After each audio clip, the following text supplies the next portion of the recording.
Hi, my name's Bob Linde. I'm an acupuncturist and herbalist in St. Petersburg, Florida. Today we're going to actually make a lemon balm oil.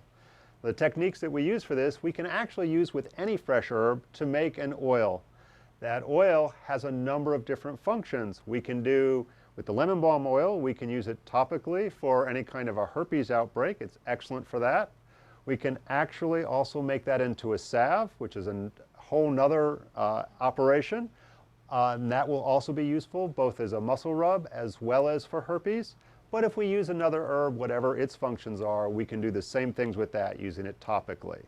So some of the ingredients that we need to gather together, ideally some fresh lemon balm, although it can be done with dried lemon balm, extra virgin cold pressed olive oil.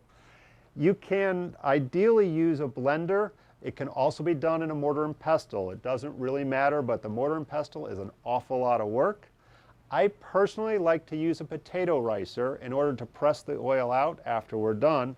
And with that, we need to get some unbleached cheesecloth in order to strain out the solid products. And then, of course, we need a container in order to put our finished product in, ideally something that's airtight. If you're going to store your oil for a period of time because it has organic material in it, you'll also want to add a couple of drops of essential oil, or you can use vitamin E oil as a preservative for your lemon balm oil. So once we go ahead and get all of our ingredients together, we can go ahead and roughly chop our lemon balm, place that into our blender or grinder. Once we put that in there, I like to just pulse the grinder a little bit to rough it up a little bit more.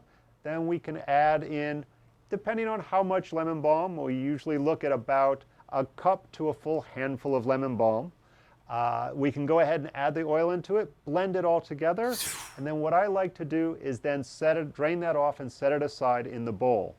You can even add a low flame to that, heat it up ever so gently so that you would still be able to put your hand in the fire, or you can just let it sit for about an hour. Once you do that, line your potato ricer with your cheesecloth, and you can go ahead and pour the oil through that and squeeze it out, get those last really good remnants with all the good essential oils in it.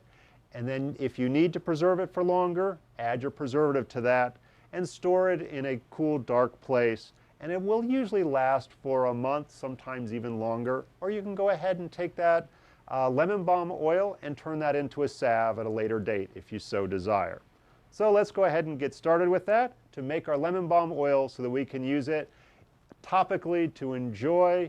We can use it for all kinds of great different remedies, or use the herbs of your choice to make an oil. Thanks, and get some more of those wonderful herbs from your grocery store or your local herbalist to make your oils with.